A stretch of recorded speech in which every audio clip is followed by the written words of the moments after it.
최근에 우리 국내외에서 벌어지는 예배에 관련된 상황들 뉴스를 잠깐 먼저 알려드리고 잠깐 기도하고 우리 마태복음 말씀 함께 나누도록 하겠습니다. 미국 상원에서 여러 상원원들이 기자회견을 했습니다. 코로나 사기다. 코로나 사기다. 중국과 빅텍 아시죠? 유튜브 등등, 페이스북 주류 언론들이 합작해가지고 다 사람들, 국민들, 전 세계 사람들 속이고 있다. 죄값 치를 거다라고 기자회견을 했습니다. 상원이 더 권위 있는 거 아시죠? 지금 만약 우리가 이 사기꾼들에 의해서 예배를 그 사람들한테 건네주었다고 하면 그 사람들은 국가에 충성한 게 아니라 마귀에게 충성한 겁니다. 계시록 12장 17절 하나님의 계명과 예수 믿음을 지키는 자들이 그 자들을 미혹하려고 해요. 계시록 13장에 보면 미혹합니다. 강제하고 두 가지 마귀가 사용하는 방법은 두 가지라고 우리가 배웠잖아요. 강제하는 것과 미혹하는 것. 사기다라고 그렇게 얘기합니다. 하나님을 두려워하라고 우리는 전파하는 사명을 받았습니다. 할렐루야 아멘. 그리고 하나님의 계명을, 그분의 명령을 지키라는 말씀을 전해야 될 사명은 우리가 가졌습니다. 그러니까 우리가 하나님의 명령과 하나님의 말씀에 굳게 서야 되는 것입니다. 미혹당하면 안 되는 것입니다. 왜? 미혹당하지 않으려면 우리가 하나님의 말씀의 원칙에 우리 마음속에 굳건히 세워지지 않아 있으면 미혹당하는 겁니다. 이 말씀을 드리기 위해서 하는 거 아니기 때문에 자세히 설명 안 드려요. 그냥 쭉 넘어갈게요. 워싱턴시에서는 그동안 어떻게 했었냐 하면 워싱턴 시장이 좌파입니다. 좌파래서 마스크 착용하든 사회적 거리 상관없이 교회는 100인 이상 모이지 말라. 아무리 이렇게 해서 원천 봉쇄를 했거든요. 시장이 행정명령 내려서. 교회들이 다 따라하나요? 아니죠. 우리의 한국 상황하고 이제 유럽 사람들은 피로 자유를 획득한 겁니다. 피로 싸워서 자유를 획득한 거기 때문에 자유의 소중함을 알아요. CCP, 차이나 커뮤니스트 파티, 이렇게 해서 중국 공산당 바이러스를 빌미록 종교 활동을 제한했던 워싱턴 시가 최근에 신앙 모임을 금지하는 어떠한 제재도 하지 않기로 동의하고 소송이 걸렸거든요. 소송에서 패했습니다. 그리고 소송 비용 22만 불을 그 소송 당사자 교회에 지불하라라고 판결해 놨습니다. 누가 이긴 거예요? 교회가 이긴 것입니다. 예배 드립니다. 자유스럽게. 그래서 이 교회는 캐피털 힐 침례교회라고 얘기합니다. 제7일 안식일 예수재림교회가 이 일의 이름이 나왔으면 참 전 세계에 재림교회가 신앙을 위해서 투쟁하는 교회구나 라고 소문났을 뻔했어요. 근데 재림교회는 그렇게 하지 않았던 겁니다. 850명의 신자가 있는 이 침례교회는 1918년 스페인 독감, 20세기의 가장 큰 유행병이었죠. 수백만 명이 죽었죠. 그때 3주 제외하고는 한 번도 예배를 중단한 적이 없다. 이번에도 중단하지 않았다. 그래서 행정명령을 해서 교회를 폐쇄하고 이렇게 하는 일들을 했는데 그게 부당하다라고 소송을 했고 그 소송에서 이겼습니다. 계시록 13장에 언급된 강압과 미혹에 굴복하지 않는 교회들이 지금도 있는 것입니다. 우리나라는 비대면 예배 허용은 언어 기만이다라고 해서 대면 예배 금지에 대한 행정집행정지 신청을 어디서 냈냐면 예배 회복을 위한 자유시민연대라는 예자연이라고 이렇게 줄여서 부르는 그 사람들이 냈습니다. 이슈가 된 여러 교회들이 있는데 그 중에 대표적인 교회 중에 하나가 부산 세계로교회 장로교회입니다. 서북교회 장로교회인 것으로 봅니다. 집회를 계속하다가 집회를 막 다닥다닥 붙어서 이렇게 하는 게 아니고 지금 우리 교회처럼 다 떨어져서 이렇게 거리를 두고 예배를 드려요. 그렇게 드리거든요. 완전히 철저하게 방역 준수에 따라서 예배를 드렸는데 예배 드리지 말라는데 왜 예배 드리냐? 부산시장이 지금은 바뀌었지만 그 전에는 아시죠? 누구신지? 그분이 교회를 폐쇄해 버렸습니다. 그래갖고 그거 집행정지 그 가처분 신청을 냈는데 그것을 부산지법에서 거부를 했습니다. 거부한 판사가 이렇게 얘기합니다. 대면 예배 금지는 내면의 신앙 자유와는, 잘 들으셔야 돼요. 지금 우리나라 판사들의 생각이 다 똑같지는 않을 거예요. 분명히 똑같지는 않을 텐데 대법원장으로부터 많은 판사들이 이념적으로 정권에 부안해동하는 사람으로 바뀌었습니다. 그러니까 교회를 위해서 공정하게 헌법에 따라서 법리에 따라서 공정하게 재판하는 일들이 거의 일어나지 않습니다. 그래서 이분이 하는 얘기를 재판 선고문이니까 잘 들어보세요. 대면 예배 금지는 내면의 신앙의 자유와는 무관하다. 대면 예배로 드리든 그냥 비대면 예배로 드리든 그게 내면의 신앙 여부하고는 상관이 없다. 장모님, 아멘. 감사합니다. 예배 장소와 방식을 제한하는 거기 때문에 그 신앙을 제한한 거 아니다. 종교 자유 침해한 거 아니다라고 얘기하면서 코로나19 확산 방지는 매우 중요한 공공복리라고 하면서 종교의 자유도, 잘 들으세요. 종교의 자유도 공공복리를 위해 필요한 경우 법률로 제한할 수 있다. 여러분 이거 동의하시나요? 바벨론 왕 다니엘과 세 친구는요, 먹는 것도 지정. 너 왕이 정한 대로 먹어라라고 했는데 다니엘과 세 친구는 왕이 정한 대로 먹었어요? 하나님이 정한 대로 먹었어요? 하나님이 정하신 대로 먹는 것입니다. 근데 이 예배, 먹는 것이 아니라 예배예요, 예배. 하나님이 정하신 대로 예배를 드려야 되는데 국가가 명령하는 대로 예배 드려라. 이거 굉장한 일이죠. 이 사진은 그 유로 축구 대회가 열렸는데 축구 대회에서 런던에서 결승전, 이탈리아하고 영국하고 결승전 했어요. 런던의 그 거리에 사람들이 모인 겁니다. 보이시나요? 이 코로나 시국에 영국 바이러스가 막 돌아다닌다고 얘기하고 4차 유행이라고 얘기하는데 이거 보이세요? 마스크 한 명도 안 꼈습니다.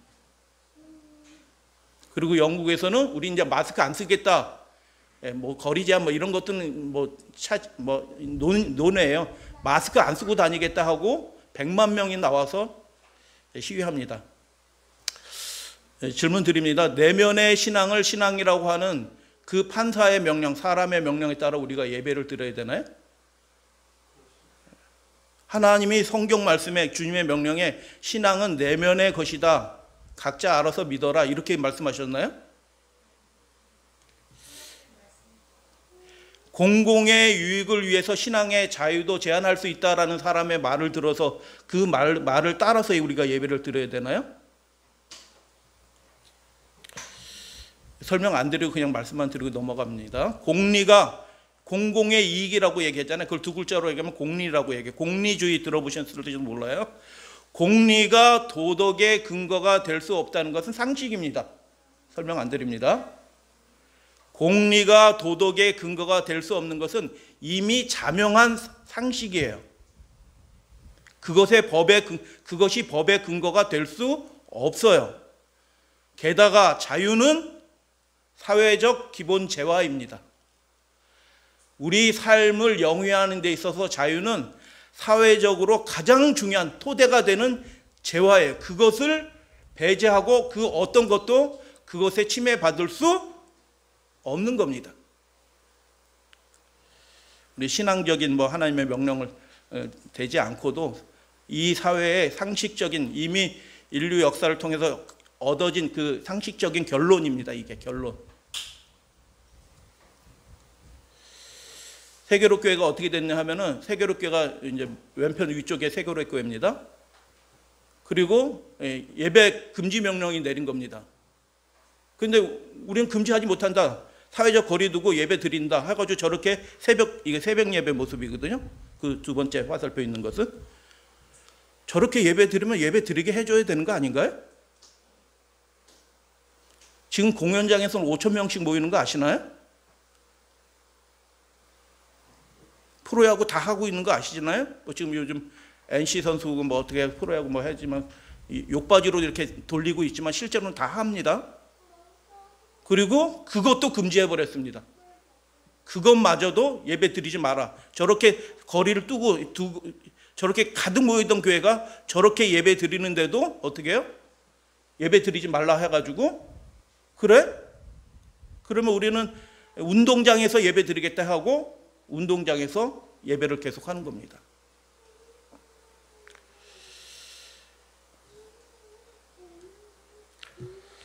다 같이 한번 봉독하겠습니다. 시작. 하나님의 율법을 준수할 의무를 부인하는 목사들은 강단에서 하나님께서 정하신 국가의 권위에 복종해야 할 의무를 주장할 것이다. 여기에 두 가지 권위가 있습니다. 하나님의 권위가 있고요, 국가의 권위가 있다라는 것입니다. 두 가지 의무가 있습니다. 어떤 의무가 있어요? 하나님께 순종해야 될 의무가 있고요, 국가에 순종해야 될 의무가 있습니다. 그런데 믿는 사람들에게 절대적인 건 뭐예요? 국가가 뭐라고 하든 하나님이 명령하신 것에 침해가 될 경우는 국가의 명령은 고려 대상이 아닙니다. 예배 드리지 말라고 여러분 예배 안 드리시면 여러분 짐승의 표 받는 겁니다.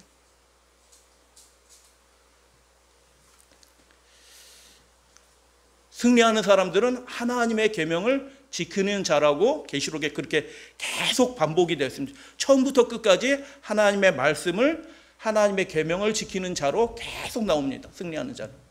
그들이 하나님의 돌보심을 받습니다. 할렐루야, 아멘. 잠깐 기도하도록 하겠습니다. 하늘에 계신 저희들의 아버지 하나님, 저희들의 온전한 충성을 받으시는 분은 오직 아버지 하나님밖에 없다는 것을 저희들이 시인하고 고백합니다. 저희들이 연약하고 실수도 많이 하고 허물도 많은 인생이지만 우리의 온전한 충성은 오직 하나님 아버지께 드리는 자 되게 하여 주시고, 하나님께 특별한 믿음의 사람이 되게 해 주시고, 하나님과의 그 언약의 관계에서 예배를 지키는 자 되게 하여 주심으로 하나님께서 이 종말의 때 크게 쓰시는 모든 믿음의 가족 되게 해 주시고, 하나님의 뜻이 이루어지는 특별한 보호함을 받는 우리 믿음의 가족들 되게 하여 주시옵기를 우리 주님 예수 그리스도의 이름으로 간절히 기도드립니다. 아멘. 그래서 우리 그 장로님들, 집사님들께 저는 감사합니다. 우리 교회는 그 문을 끝까지 열 겁니다. 끝까지 열 거고 그것에 동의해 주시고 함께 힘을 모아 주셔서 너무 감사하고요. 개인적으로 부담이 되고 상황들이 생기고 이렇게 하는 분들은 자기가 알아서 안 나오시면 됩니다. 근데 교회가 스스로 문을 닫는다, 국가가 시키는 대로 한다, 그것은 있을 수도 없는 일입니다. 그렇게 하는 교회는 하나님을 슬프시게 하는 교회가 될 것입니다. 자, 오늘은 마태복음 18장 두 번째 시간입니다. 천국은 작은 자 하나도 업신여기지 않는 것이라는 제목으로 말씀을 나누도록 하겠습니다. 두 번째 시간이고요. 앞에 이야기는 어린아이 하나를 세우시고 천국에서 큰 자는 이 어린아이와 같이 되는 자, 낮아지는 자가 천국에서 큰 자, 하나님 나라에 들어가는 자 될 거라고 말씀드렸고, 그 낮아지는 비결에 대해서 예수님이 말씀하셨어요. 그죠? 한 구절의 말씀을 통해서 한 구절로 딱 말씀 끝내셨어요. 근데 오늘은 작은 자 하나를 업신여기는 것에 관한 이야기 말씀 나누겠습니다. 마태복음 18장 10절 다 같이 봉독하겠습니다. 삼가 시작. 삼가 이 작은 자 중 하나도 업신여기지 말라. 너희에게 말하노니 그들의 천사들이 하늘에 계신 내 아버지의 얼굴을 항상 배옵느니라. 11절은 없음 이렇게 돼 있는데 어떤 사본에는 누가복음 19장 몇 절이 이렇게 들어와 있어요. 그런데 그거는 추가한 것으로 보입니다. 그래서 원래 원문에는 없는 말씀이에요. 여기에 삼가 이 작은 자 중 하나도 업신여기지 말라라고 말씀하셨는데, 삼가라는 말이 무슨 뜻이에요? 주의하라는 것입니다. 우리가 하나님 나라의 백성이고 하나님을 믿잖아요. 예수님을 제자들이잖아요. 근데 우리가 영적 생활을 하면서 굉장히 조심해야 될 일들이 하나 있다. 천국에 들어가기 위해서 우리가 주의해야 될 것들이 있다. 근데 주의해야 될 것들 중에 하나가 무엇이냐 하면 작은 자로 보이는 사람, 연약한 자로 보이는 사람, 이 작은 자가 누구일까요? 하나님의 나라에 별로 기여할 것 같지 않고 기여한 바가 없는 세리와 죄인들과 같은 어린아이와 같은 그런 사람들이 작은 자로 간주가 되는 거죠. 그 작은 자, 누가 크냐라는 논쟁 속에서 이 이야기가 있는 것입니다. 누가 예수님을 위해서 더 많이 봉사했지? 누가 예수님께 제일 먼저 부름을 받았지? 그래서 누가 크냐라는 논쟁이 제자들 사이에서 일어난 가운데서 이 말씀이 주어졌어요. 그렇기 때문에 이 작은 자는 누가 더 하나님의 나라를 위해서 기여했는가, 비중이 큰가, 그 맥락에서 하시는 말씀이기 때문에 작은 자 중 하나는 뭐냐면 하나님의 나라에서 별로 기여한 바가 없는 것처럼 보이는 사람, 그런 사람들을 어떻게 하라? 업신여기지 말라라는 것입니다. 여러분, 우리는 하나님의 가족이잖아요. 하나님의 가족인데 가족끼리 일 조금 더 잘했다고 내가 그거 너는 멸시받아라 이렇게 하면은 가족이 되겠어요? 안 되겠어요? 가족이 안 되죠. 너는 뭐 했다고 밥 먹냐? 이렇게 얘기하면 돼요? 안 돼요? 안 되죠. 그래서 우리는 하나님 아버지를, 한 아버지를 모시고 살아가는 영적 믿음의 가족이기 때문에 누가 더 많이 하면 집사님이 제 일까지, 제가 못한 일까지 해주셔서 감사합니다. 또 못하신 분한테는 어떻게 해야 돼요? 더 이렇게 비중 있는 역할을 했으면 집사님이 또는 우리 성도님이 기도해 주시고 계시기 때문에 이 일이 된 거지 뭐 제 힘으로 된 게 아닙니다. 하나님이 우리 가운데 계시니까 이 일이 이루어진 거죠 라고 하면서 서로 어떻게 해요? 그렇게 존귀하게 여기는 것이 마땅하다. 그렇게 되지 않도록 삼가 주의하라라는 그런 말씀이에요. 그래서 작은 자는 업신여김을 받기 쉬웠던 것입니다. 그리고 유대인들은 그런 사람들, 율법도 잘 안 지켜 11조도 잘 안 내, 그런 사람들을, 유대인들을, 예수님 당시 유대인들은 뭐라고 불렀냐면 땅의 사람들이라고 불렀어요. 별로 구원받을 가망성이 없는 사람들. 유대인은 유대인인데 그렇게 11조도 잘 안 드려, 잘 구별해서 못 드려, 정결례도 잘 안 지키고 막 지저분하게 아무거나 접촉해 막 이렇게 된 사람은, 저 사람은 땅의 사람들, 하나님의 나라에서 먼 사람, 멸시받았죠. 잘 접촉도 안 하죠. 관심도 갖지 않았죠. 근데 그렇게 하는 것은 하나님의 뜻이 아니었다라는 것입니다. 예수님이 이렇게 이어서 말씀하시죠. 그들의 천사들이 있대. 이게 천사론에 관한 이야기는 아니지만 예수님이 우리가 보이지 않는 세계 속에서 벌어지는 일들을 말씀해 주신 거예요. 지금 우리들 옆에 천사들이 와 있는 거 아시나요? 와 있죠? 함께 우리가 기쁨으로 하나님을 예배하고 있습니다. 천사들이 하늘에 계신 내 아버지의 얼굴을 항상 뵌다. 그들의 천사라고 얘기했잖아요. 천사들은 그래서 어떻게 활동하냐면 하나님 아버지의 뜻을 이루기 위해서 천사들은 보냄을 받아서 활동하고 있어요. 천사들이 있거든요. 신기한 일들을 경험하거든요. 교통사고가 날 상황인데 교통사고가 안 났어. 차가 가야 되는데 차가 안 갔어. 어떻게 그렇게 됐나요? 어떤 사모님 얘기 들어봤더니 필리핀 한국 학생으로는 거기 처음 들어왔는데 거기에 반군이 나와가지고 총으로 다 쏴서 확 돈 내놔라 이렇게 하는 상황인데 갑자기 하늘에서 빛이 그 캠퍼스로 빛이 쫙 비쳐가지고 그 반군 총 든 사람들이 어떻게 해요? 혼비백산에서 도망가는 그런 얘기들 들어보셨죠? 천사들이 하나님 아버지의 뜻을 이루기 위해서 일하고 있어요.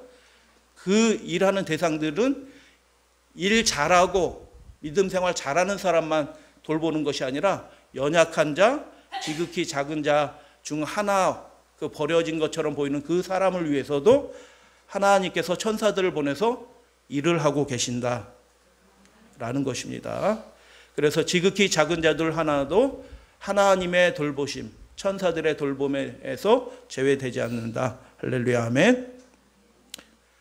하나님은 이렇게 하시는데 사람이 무엇이간데 이런저런 기준을 가지고 그렇게 멸시하거나 어떻게 해요? 가볍게 여기는 그런 일들을 하면 안 된다라는 것입니다. 시편 91편 한번 읽어볼게요. 그가 시작. 그가 너를 위하여 그의 천사들을 명하사 내 모든 길에서 너를 지키게 하심이라. 이렇게 되시기를 주님의 이름으로 축복합니다. 지금 우리가 이렇게 살아온 것도 실제로는 우리가 잘 못 느꼈을런지도 몰라요. 그러나 하나님께서 그 천사들로 우리의 발걸음을, 우리 유수가 뭐 그 대문 위에 올라가지고 사다리에 올라가지고 그 뭐 열매 딴다고 막 깜짝 놀랐어요. 차 지나가다 보니까 호수는 밑에 있는데 유수는 올라가지고 아무것도 없어, 낭만도 없어. 그냥 그 대문 이게 요만큼 블록 그 벽돌로 쌓은 이 기둥 위에 올라가지고 이러고 있는 거예요. 내려와. 우리들이 잘못된 선택을 하나요? 네, 많이 하죠. 실수도 하나요? 실수도 하죠. 모든 거 우리 시야가 나이가 들수록 좁아드는 거 아시나요? 이게 좌우로는 120도고 위아래로는 60도예요. 우리가 보는 시각이. 120도라는 얘기는 무슨 소리예요? 안 보이는 각도는 몇 도라고요? 계산이 안 되실런지 몰라도 120도에서 안 보이는 각도는 240도. 안 보이는 게 훨씬 많아요. 저희들이 못 보는 게 훨씬 많다는 뜻이에요. 아래 위도 마찬가지고 좌우로도 마찬가지예요. 근데 시간적으로 보면 앞일은 더 알 리가 없어요. 근데 우리가 그럼에도 불구하고 지금 좀 걱정이 되는 일도 있으시겠지만은 그래도 우리가 이렇게 평안하게 살게 된 것은 누구 덕분이에요? 하나님께서 그 천사들을 보내셔서 우리를 지켜주신 것이다. 연약한 자 하나도 지켜주셨기 때문에 우리가 지금까지 이렇게 연약하지만 믿음 생활 하면서 살고 있다라는 것입니다. 한번 또 제가 이 말씀을 읽을게요. 이게 베드로가 옥문에 갇혔다가 천사가 꺼내줬죠. 누가 꺼내줬어요? 천사가 꺼내줬잖아요. 그래갖고 아이고 우리 베드로 사도가 잡혀 들어갔네, 죽을지도 모르겠네, 야고보처럼 이거 어떻게 되냐 하고 막 그 성도들이 다락방에 모여서 기도하고 있는데 너무 편하게 자기를 깨워가지고 이렇게 그래서 이제 그 다락방으로 갔는데 그들이 말하되 그 여종이 문을 열어줘 있는데 여종이 문도 안 열어주고 베드로가 왔어요 이렇게 얘기하니까 뭐라고 얘기해요? 미쳤구나. 지금 베드로는 감옥에 있는데 베드로가 오기는 왜 왔어? 여기 있을 리가 없는데 정신 있냐 없냐 이렇게 얘기했죠. 그런 게 참말이다 해도 안 믿으니까 말하되 그 제자들이 뭐라고 얘기해요? 그러면 그의 천사다. 그러니까 천사가 뭐 이렇게 날개 달려가지고 이렇게 나타나는 게 아니고요.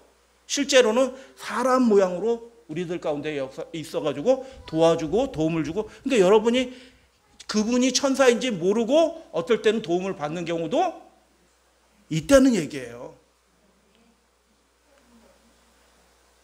실제로 그렇게 나타납니다. 구약 성경 많이 있잖아요. 사람의 모양으로 천사가 나타나는 경우도 많이 있잖아요. 다 같이 한번 읽도록 하겠습니다. 모든 천사들은 시작. 모든 천사들은 섬기는 영으로서 구원받을 상속자들을 위하여 섬기라고 보내심이 아니냐. 누가 보내셨어요? 예수님이 보내시죠. 왜 보내셨어요?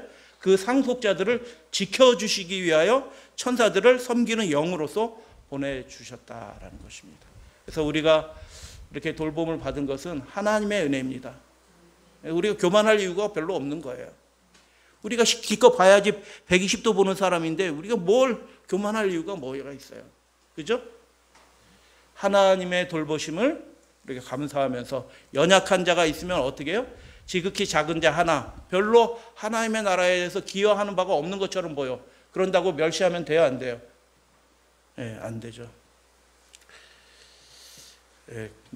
그래서 예수님이 그 다음에 이렇게 말씀해 주시죠. 12절. 예수님이 이렇게 잘 물어보시는 것 같아요. 예수님은 참 훌륭한 교사신 것 같아요. 그들에게 깊은 교훈을 주시기 위해서 스스로 생각하도록 이렇게 생각을 촉발해요. 여러분 생각에는 어떠합니까? 하면서 만일 어떤 사람이 양 100마리가 있는데 그중 하나가 길을 잃었으면 그 99마리를 산에 두고 가서 길 잃은 양을 찾지 않겠느냐. 13절 진실로 너희에게 이르노니 만일 찾으면, 예수님이 물어보시고 예수님이 대답하시죠. 만일 찾으면 길을 잃지 아니한 99마리보다 이것을 더 기뻐하리라. 이거 좀 곤란한 얘기죠. 여러분 이 말씀 이해하셨나요? 전 청년 때 이해가 안 됐는데, 연서병제만 할 때 제가 이 말씀 독서실에서 제가 공부하고 있는데 어떤 녀석이 저를 쳐다보는 거예요. 그러니까 젊었을 때니까 눈싸움에서 지면 안 되잖아요. 저도 이렇게 쳐다봤죠, 이렇게 같이. 그러니까 그 녀석이 와. 이 녀석이 나랑 싸우려고 오나? 저도 긴장하고 몸에다 힘을 주고 하는데, 뭐 이렇게 해가지고 이제 대화를 하게 됐는데, 제가 이제 뭐 교회 다닌가 이제 알게 되고 뭐 이렇게 하니까 궁금해서 물어보는 거예요. 성경에 그런 얘기 있는데 나는 이해가 안 된다. 그런 게 뭐 어딨냐? 어떻게 목자가 99마리는 들판에 두고 그 한 마리 양을 찾아서 가냐? 손 엉터리다. 여러분 뭐라고 대답하시겠어요? 저는 뭐 이것저것 그 당시에 뭐 제가 아는 대로 두서없이 얘기를 했는데, 지금 생각해 보면 명쾌하지. 대답은 짧고 명쾌해야 됩니다. 그런데 정확하게 알지를 못하니까 저는 이 맥락을 모르니까 뭐 이렇게 설명을 길게 했는데, 아유 라면이나 먹자 이렇게 얘기하는 거예요. 하여튼 그 말씀을 해주시죠. 누가복음 15장에 나오는 이 배경하고 지금 마태복음 18장의 이 배경하고는 조금 달라요. 배경이 이와 같이 작은 자 중 하나라도 잃는 것은 하늘에 계신 너희 아버지의 뜻이 하나님의 뜻이 아니다라고 말씀하셨어요. 마태복음에 나오는 하나님의 뜻에 관해서 한번 잠깐 살펴보도록 하겠습니다. 하나님의 뜻이 어떤 것인지, 하늘에 계신 우리 아버지의 뜻이 무엇인지 한번 생각해 보겠습니다. 예수님이 대조돼서 말했죠. 어떤 사람이 라고 얘기하고, 하늘에 계신 너희 아버지가 라고 말하고, 100마리 중에 한 마리 양을 잃어버렸고요. 작은 자 중 하나가 잃어버린 바 되지 않는 것을 원하십니다. 그 어떤 사람의 그 한 마리 양은 그 사람의 소유예요. 소유니까 중요하죠. 그런데 그 작은 자 중에 하나는 누구의 소유예요? 하나님의 소유입니다. 동의하시면 아멘. 우리가 하나님의 나라를 위해서 기여한 바가 별로 없더라도 우리는 하나님의 자녀이다라는 것을 믿음으로 고백하시는 여러분들 되시기 바랍니다. 우리가 그렇게 일을 많이 했다고 하나님께 더 기뻐함을 받는 게 아니고, 하나님과의 그 언약의 관계를 잘 지켜내는 게 하나님을 기쁘시게 하는 것이고, 그 크고 위대한 일들은 하나님께서 하셔요. 동의하시면 아멘. 그래서 멸시하는 사람들이 멸시하는 그 작은 자 하나도 실제로는 보니까 천사를 보내서 지킴을 받는 하나님의 소유이다 라는 것입니다. 찾으면 기뻐하리라 라고 얘기하고, 잃는 것은 하나님의 뜻이 아니다 라고 그렇게 예수님께서 말씀하셨어요. 뜻이란, 하나님의 뜻 할 때 그 뜻이라는 말이 무슨 뜻이에요? 그 뜻이라는 말의 의미는 이런 뜻이에요. 즐거워하고 기뻐하는 것이 뜻이에요. 그래서 하나님의 뜻은 뭐예요? 하나님께서 즐거워하고 기뻐하는 그것이 하나님의 뜻이에요. 이해가 쉽게 되시죠? 뜻이란 말 자체의 의미가 그런 거예요. 기뻐하고 즐거워하는 그거. 그러니까 우리가 무엇을 할 때, 선택을 하게 될 때 이 선택이, 이 일이 하나님이 기뻐하시고 즐거워하시는 건가라고 스스로 물어보시면 어떻게 해요? 그 일이 하나님의 뜻인지 아닌지 금세할 수 있게 돼요. 대부분은 금세할 수 있게 돼요. 여러분, 안식일을 기억하여 하나님 존전의 앞에 나와서 이렇게 예배 드리는 것이 하나님의 뜻일까요? 아닐까요? 하나님의 뜻이죠. 그런데 뭐 누가 자꾸 명령 내려가지고 모이지 말라고 하고 막 모이면 벌금 내긴다고 교회 폐쇄한다고 막 협박을 해. 그러면 어떻게 우리가 몸을 좀 낮춰야 되니까 당분간 모이지 맙시다. 이렇게 해야 되죠. 그렇게 하는 게 하나님이 기뻐하실까요? 그렇지 않을 것 같아요. 그러면 예수님 그분에게는 하나님이 기뻐하시는 뜻이 무엇이 있는지 함께 잠깐 몇 구절, 마태복음에 나오는 구절 살펴보도록 하겠습니다. 나라의 임하옵시며 뜻이 하나님이 기뻐하시는 그 일이 하늘에서 이룬 것 같이 땅에서도 이루어지이다. 아멘. 예, 기도의 첫 구절이잖아요. 그죠?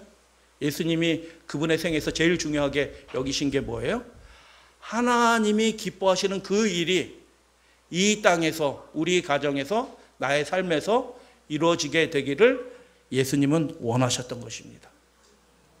두 번째, 나더러 주여 주여 하는 자마다 천국에 다 들어갈 것이 아니요 다만 하늘에 계신 내 아버지의 무엇대로? 뜻대로 행하는 자라야 들어가느니라.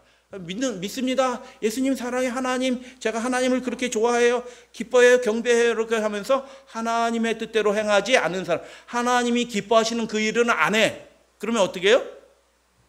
그날에 내가 너희에게 밝히 말하노니 불법을 행하는 자들아 내게서 떠나라 할 것이다 라고 예수님께서 그렇게 말씀하셨죠. 하나님께서 기뻐하시는 그 뜻을, 기뻐하시는 것을 예수님은 행하는 자셨습니다. 그것에 조금도 양보하지 않으셨어요. 유대인들과 율법사들로부터 계속 공박을 받고 마찰이 일어났지만 그 일에 있어서는 양보해요, 안 해요? 양보 안 하십니다. 조금도 양보하지 않아요. 그래서 하나님의 사람, 하나님의 아들, 하나님의 자녀로 일컬음을 받는 사람들의 아주 선명한 특징 중에 하나가 있는데, 그것은 무엇이냐면 나의 뜻은 양보할 수도 있어요. 나를 죽이려고 해? 그럼 피해서 다른 데로 갈 수도 있어. 예수님도 그렇게 하셨잖아요. 그런데 어떤 것은 양보하지 못해요? 하나님이 기뻐하시는 그 일들에 대해서는 양보하지 않아요, 예수님은. 누구든지 하늘에 계신 내 아버지의 뜻대로 행하는 자요. 제가 이 말씀 좋아합니다, 개인적으로요. 마태복음 12장 50절. 다 같이 한번 읽어볼까요? 누구든지. 시작. 누구든지 하늘에 계신 내 아버지의 뜻대로 하는 자가 내 형제요 자매요 어머니니라. 할렐루야. 아멘. 하나님이 기뻐하시는 그 뜻을 알고, 일단 알아야 되잖아요, 그죠? 알고 하는 자가 뭐예요? 행한다는 뜻이에요. 성경 읽으시다가 뭐뭐 하는 자 이렇게 나오면요 다 행한다는 뜻이에요, 말이. 그래서 축약돼서 하는 자로 이렇게 하면 아버지의 뜻대로 행하는 자가 내 형제요, 내 자매요, 내 어머니다라고 예수님이 그렇게 말씀해요. 교단이 중요하지 않습니다. 동의하시나요? 아, 그래도 제7일 안식일 예수재림교회가 제일 중요한 거 아닌가요? 아, 저도 뭐 동의합니다. 그러나 하나님께는요 훨씬 더 근본적인 게 있어요. 교단이 중요하지 않고요, 전통이 중요하지 않습니다. 아버지의 뜻대로 행하는 자가 되어야 한다라고 주님께서 말씀하시고, 예수님의 삶이 하나님의 계명, 계명이라는 말이 명령이라는 거랑 동의어라고 같은 낱말이라는 거 말씀드렸죠. 하나님의 명령이 그분의 삶에 있어서 절대적입니다. 국가의 명령, 헤롯의 명령 절대적이지 않아요. 유대인들의 편견, 유대인들은 세리하고 밥 먹어요, 안 먹어요? 유대인들은 세리하고 절대로 밥 안 먹어요. 그 갈릴리 지역의 분봉왕이 누구예요? 헤롯 왕이에요. 그 세리들은 누구의 하수인이에요? 그 헤롯의 하수인이야. 아유, 어떻게 헤롯의 하수인하고 밥을 같이 먹을 수 있어? 근데 예수님은 그런 편견도 개의치 아니하셔요. 작은 자 하나도 잃어버리는 것이 하나님의 뜻이 아니기 때문에 사람들이 뭐라고 생각해도 상관이 없어요. 그들하고 그 집에 들어가서, 여러분 세리의 집에 들어가면은 그 사람이 부정해지는 거 아시나요? 세리의 부인이 일 도와주겠다고 우리 집에 들어왔어. 그럼 우리 집이 부정해지는 거 아시나요? 곡식가게 마늘 까주겠다고도 왔어. 그럼 일은 같이 했어. 그러면 어떻게 해요? 그 집이 부정해지는 거예요. 이거 꺼리는 사람이라.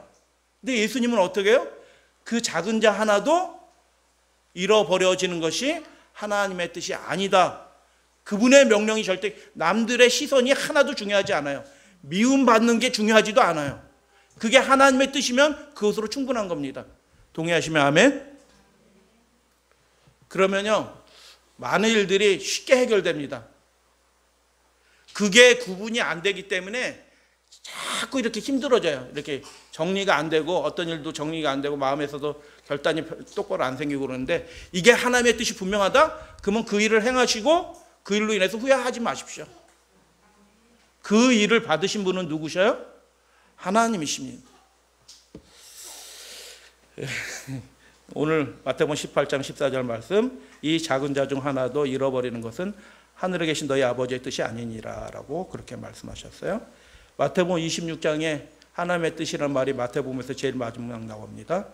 다시 두 번째 나아가 기도하여 이르시되 내 아버지여, 만일 내가 마시지 않고는 이 잔이 내게서 지나갈 수 없거든 아버지의 원대로 되기를 원하나이다 라고 얘기했는데, 여기서 아버지의 원대로라는 이 말씀이 뭐예요?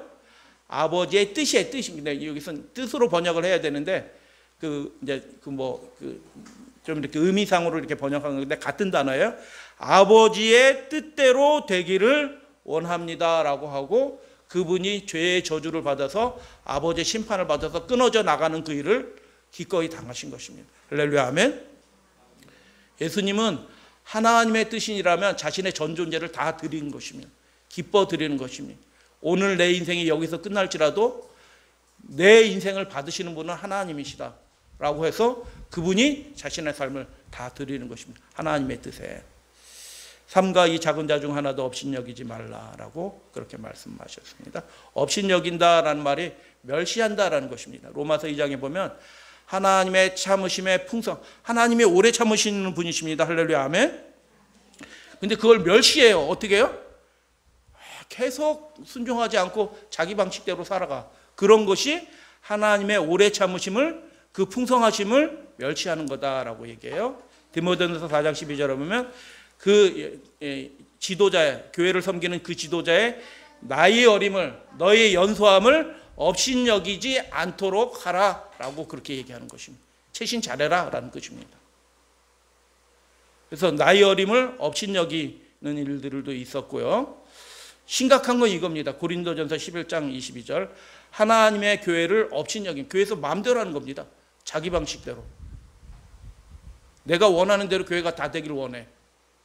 그거는 교회를 업신여기는 것입니다. 교회는 질서가 있어야 된다라고. 고린도전서에서 그 질서라는 말이 무슨 뜻이에요? 예전적인 의미라고 말씀드렸어요. 제사용어라고 말씀을 드렸어요. 하나님 앞에서 하는 것입니다. 교회에서 하는 일들은 누구 앞에서 하는 거라고요? 바울이 하나님 앞에서 하는 거라고 말하는 거예요. 고린도전서에서요. 근데 그 교회를 하나님 교회에서 자기 원하는 대로 막 하고 싶은 대로 다 하고 이렇게 하는 것들은 하나님의 교회를 업신여기는 거다라고 얘기합니다. 더러운 것을 주관하시는 일을, 이 심판의 의미인 것 같아요. 더러운 것을 심판하신다. 그런데 육체의 소욕대로 그대로 계속 행한다? 회개하지 않는다? 그 주의하지 않는다? 그거 하나님을 멸시하는 거다라고 얘기합니다.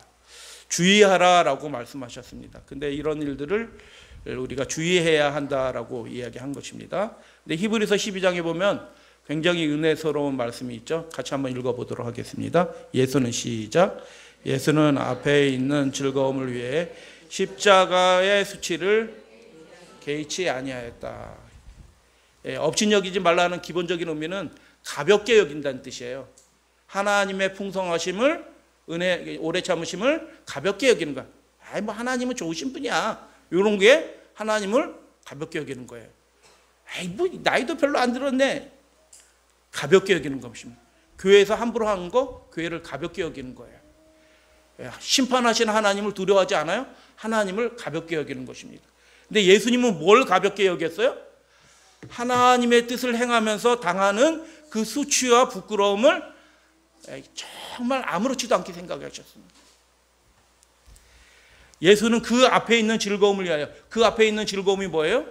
하나님의 뜻이 다 이루어져 가지고 연약한 자들이, 지극히 작은 자 중 하나도 천사들의 돌봄을 받아서 다 구원받는 백성들의 반열 가운데 나오는 그 모습을 바라보면서 하나님의 뜻이 이루어지는 것을 보면서 십자가의 그 부끄러움을 가볍게 여겼다. 그 고난당하는 것을 가볍게 여겼다. 그래서 하나님을 사랑하면요, 그 뜻을 이루기 위해서 당하는 일들을 그렇게 심각하게 생각하지 않아요. 그래서 하늘에 들어간 사람들이 하는 말이 있다고 그러잖아요. 하늘에 올라간 사람들이, 계시록 우리 할 때 언뜻 한번 말씀을 드렸어요. 계시록 강의하면서 하늘에 올라가서 하는 말씀은 그 하늘에 들어간 사람들이 흰 옷을 입고 하는 말들은 무엇밖에 없어요? 내가 그 땅에 있을 때 얼마나 고생했는 줄 알아? 당신도 고생 많이 했구나. 아이고, 뭐 이런 얘기 해요, 안 해요? 구원하심이 보좌에 앉으신 우리 하나님과 어린 양에게 있습니다. 나를 이렇게 구원하신 분은 하나님과 어린 양이십니다. 그 말밖에 안 하는 것입니다. 그분의 뜻이 이루어지는 데 있어서 나의 수고와 고통과 이런 것들은 가볍게 여기는 그 믿음이 예수 믿음인 것입니다. 그래서 계시록 14장 예수 믿음을 지키는 자라고 얘기하잖아요. 지금 용과 막 싸우고 있어요. 교회가 용이 막 삼키려고 해요. 근데 안 삼켜지거든요. 교회는 이기는 교회입니다. 할렐루야 아멘. 근데 그 성도들이 고난에 노출되는 것처럼 보여요. 힘든 상황에 노출되는 것처럼 보여요. 근데 그 충성된 사람들은 어떻게 한다고요? 예수 믿음? 그 고난을, 십자가의 그 고난을 어떻게 해요? 무겁게 생각하지 않고 하나님의 뜻을 이루는 일에 마음을 다 드리고 하나님을 사랑하는 사람들이다 라는 것입니다. 길을 잃었으면이라고 얘기하는데, 잃어버린 양은 다른 양과 다를 바 없는 보통의 양입니다. 흔한 양이에요. 도마복음 이렇게 강조하시는 분들이 계셔요. 도마복음이 마테마가 누가 뭐 이렇게 이 사람들이 참고한 뭐 이렇게 뭐 비전인 것처럼 해가지고 그게 오리지널인 것처럼 막 설명하는 이상한 사람들 많이 있습니다. 우리 재림신문에도 그런 기사가 몇 번 실려서 제가 전화했어요.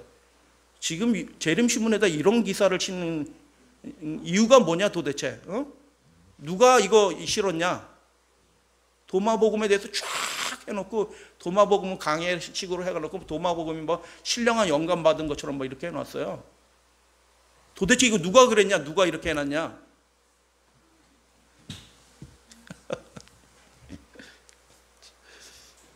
근데 도마복음에는 잃어버린 양이 어떤 양이래요?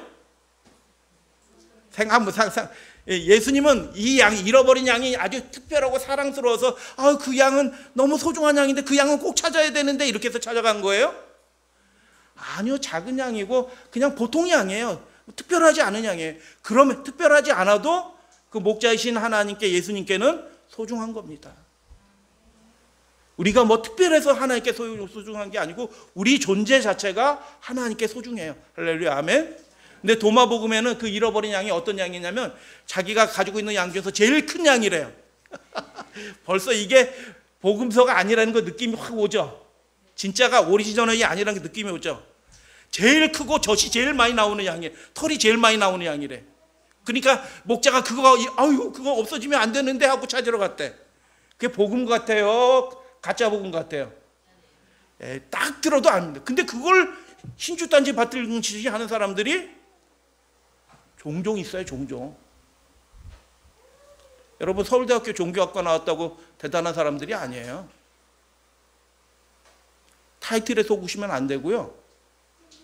진짜 하나님의 말씀대로 우리가 잘 말씀을 사모하는 사람이 되셔야 되는 것입니다. 길을 잃었다고, 이 양의 특징은 뭐냐면 길을 잃으면 어떻게 해요? 목자가 안 보이네? 눈앞에 목자가 있어야 되는데 눈앞에 목자가 안 보이는 딱 그 순간 어떻게 해요? 양은 불안해해가지고 어떻게 이렇게 우나? 모르겠어요? 어떻게 우나?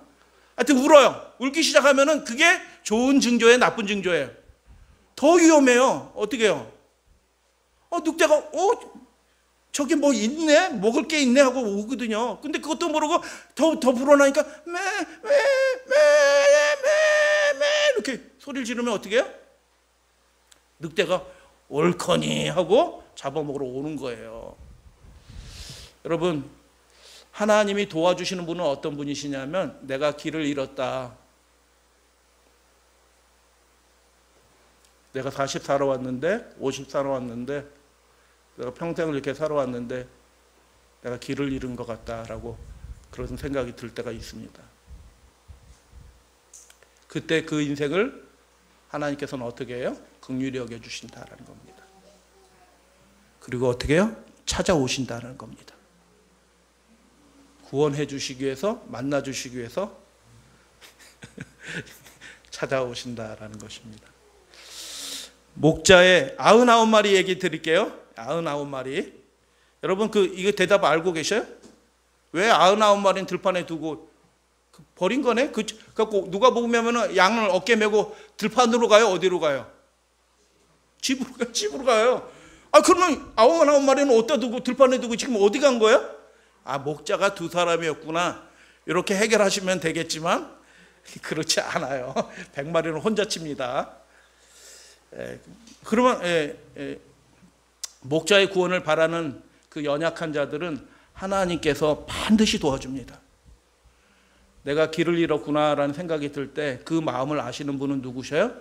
하나님이셔요. 하나님이 반드시 만나주시러 오신다는 걸 기억하시게 되길 바랍니다. 그대로 두면 멸망을 당할 자예요. 길을 잃는다는 뜻이 멸망당할 길에 놓였다 이런 의미예요. 가만두면 멸망당하는데 예수님이 어떻게 해요? 가만두시지 않고 찾아내신다라는 것입니다. 그런데 수수께끼 같은 얘기는 99마리는 어디다 두고 라고 얘기하는 것입니다. 그게 누가복음 시리즈의 핵심이에요.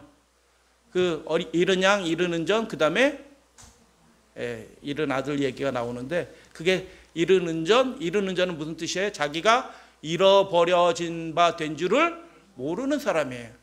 잃은 아들의 탕자에 비해서 첫째 아들은 뭐예요?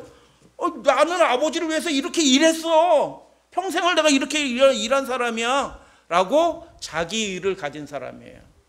그래서 예수님이 돌봐주실 수 없는 사람, 그 집은 아버지 집이에요. 하나님 집이에요. 천국을 상징합니다. 메고 천국에 들어가는 거거든요. 예수님이. 우리가 천국에 들어가는 건 내 힘으로 들어가는 게 아니고 예수님과 함께 들어가는 것입니다. 할렐루야 아멘. 그래서 99마리는 그 누가복음의 그 시리즈의 얘기를 통해서 힌트가 주어졌는데, 어떤 사람이냐면 자기 자신이 의롭다라고, 나는 아무런 문제가 없어, 내가 문제가 아니고 저 사람이 문제지 라고 생각하는 사람들 전부입니다. 여러분, 어떤 문제를 판단할 땐 나만 옳고 다른 사람은 다 틀렸어, 나는 잘못한 게 하나도 없어. 여러분 가운데 그런 생각이 드시는 분 계시나요? 자, 우리 1분당 혹시 그런 분 계시나요? 무슨 일이 있으면 나는 잘못한 거 하나도 없어, 이런 생각이 혹시 들을 때가 있어요?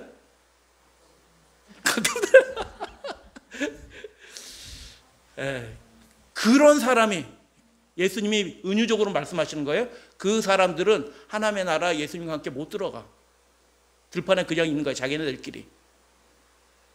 자신이 선택에 연약함이 있다, 우리가 실수도 한다라는 것들을 인정하고 내게도 잘못이 있다라는 것을 시인하면 문제의 거의 대부분이 해결이 됩니다. 그런데 자기 자신은 잘못한 게 하나도 없다, 그러면 문제가 해결이 안 됩니다. 유대인들은 끝까지 그렇게 사는 겁니다. 우리는 아무런 문제가 없어, 저 젊은 랍비가 문제지, 이렇게 생각을 한 것입니다. 예수는 자신은 잃어버린 자가 아니라고 생각하는 그들도, 그러나 예수님은 어떻게 해요? 암탉의 그 새끼를 그 날갯깃에 모으려고 한 적이 얼마나 여러 번이냐. 예루살렘을 향하여 예수님은 우셨어요. 그리고 부활하신 다음에도 제자들에게 뭐라고 말씀하셔요? 예루살렘을 떠나지 말라라고 얘기하셔요. 그러니까 나 의롭다, 난 문제가 없어라고 이렇게 자기에 취한 그 사람들조차도 예수님은 포기하지 않으신 겁니다.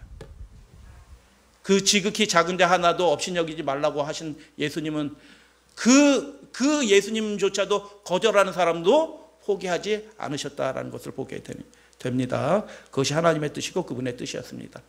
자, 우리 어린이들은 저 뒤에 프린터 있어요. 예배 끝나고 요거 출력 하나씩 해놨으니까 가져가서 어떻게 찾아야 돼요? 거꾸로 양에서 예수님한테 가면 안 돼요. 왜냐하면 양이 예수님을 찾는 게 아니에요. 그죠? 우리 신앙의 가장 기본적인 게 뭐예요? 양이 우리가 예수님 찾는 게 아니고 예수님이 우리를 찾아내시는 거예요. 그렇게 시작을 하셔야 됩니다. 양은 길을 잃었습니다.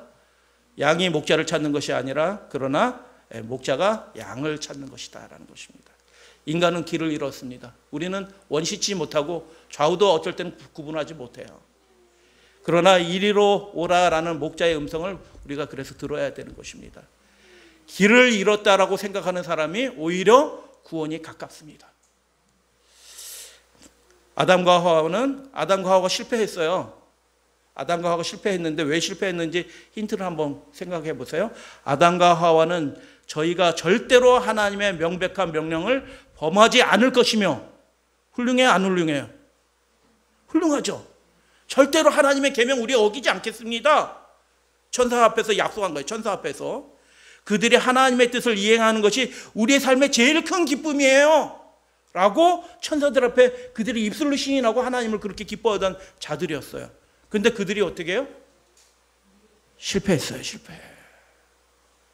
우리가 지금 마음이 이렇잖아요. 우리 사랑하신 믿음의 가족들이 이거잖아요. 우리가 하나님의 계명대로 우리가 끝까지 살 겁니다. 할렐루야, 아멘. 아멘 소리가 좀 작네. 하나님의 뜻을 행하는 것이 우리의 삶의 기쁨입니다. 아멘. 그런데 그럼에도 불구하고 우리가 어떻게 해요? 겸비해야 된다는 것입니다. 어린아이와 같이. 우리를 붙들어 주시는 분은 누구셔요? 우리가 그렇게 하나님의 뜻을 행할 수 있도록 도와주시는 분은 누구셔요? 자기를 드러내면 안 됩니다. 그 일을 했다고, 그 일이 됐다고 자기를 드러내면 안 되고 하나님을 높이시는 여러분들 되시길 바랍니다. 그래서 길을 잃은 양을 찾는 그리스도에게서, 예수님에게서 보는 두 가지 모습 말씀드리고 오늘 말씀 마칩니다. 이 시대를 위한 진리를 알고 있는 모든 우리의 믿음의 가족은 준비해가고 있어야 된다. 뭘 위해서 준비해야 되냐? 그 예수님의 그 뜻이 무엇인지 알려주기 위해서 준비하고 있어야 된다. 나이 많은 우리 믿음의 가족들은 물론이고 어린아이들도 하나님의 뜻을 잘 배워서, 시우가 전도 요즘 열심히 하는 것 같은데 돌보미로 오시는 아줌마한테 돼지고기 먹으면 안 돼요, 하나님이 먹지 말라고 하셨어요. 전도 열심히 해. 그래서 어린아이들도 그 하나님의 뜻을 전하는 일에 준비되어 있어야 된다. 그리고 백성을, 우리가 우리 자신에 대한 태도예요. 백성을 지도하는 중책에 있는 자들은 그들이 죄를 충실하게 찾아내어 징계하지 않는다면 책임을 다하지 못하는 것이다. 아이, 좋아요. 하나님은 사랑이시잖아요. 괜찮아. 이것은 그렇게 할 거면은 목회 그만두라라는 것입니다.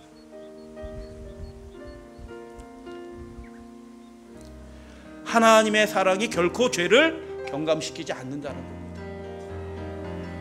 그러니까 우리 스스로가 어떤 준비를 해야 돼요? 하나님 앞에서 하나님의 뜻이 먼저 우리의 삶에 이루어지고, 자복하지 않은 일들, 연약함들을 우리가 고백하고 하나님의 은혜를 구하는 그런 작은 자의 마음, 지극히 작은 자 중에 하나의 그 마음을 가지고 하나님 앞에 구하시는 여러분들 되시길 바랍니다.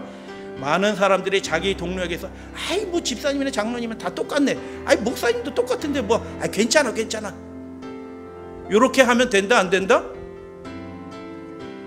안 된다. 안 된다. 그렇게 하지 말라는 겁니다. 우리가 연약함을 있을 수 있어요. 실수도 해요. 그러면 어떻게 해요? 그걸 하나님 앞에 있는 그대로 시인하라. 하나님은 도와주신다, 구원하신다, 찾아오신다. 하나님께서도 죄를 그렇게 엄격하게 지켜보시지 않는다라고 그렇게 이야기하면 그건 하나님의 뜻이 아니다. 모든 사람들은 하나님의 그 변함이 없는 율법에 의해서 판단받을 것이다. 그래서 우리 믿음의 가족들, 하나님 안에서 우리 스스로가 좀 실수하더라도 너무 업신여기지 마시고 작은 자처럼 하나님 앞에 우리가 그 자체로 소중하게 여김을 받는 자라는 것을 기억하시고, 또 하나님 앞에 나아가는 자들은 이렇게 정결하게 되어야 되니까 우리 자신을 스스로 준비시키는 저와 여러분들 되시기를 주님의 이름으로 축원하면서 말씀 마칩니다.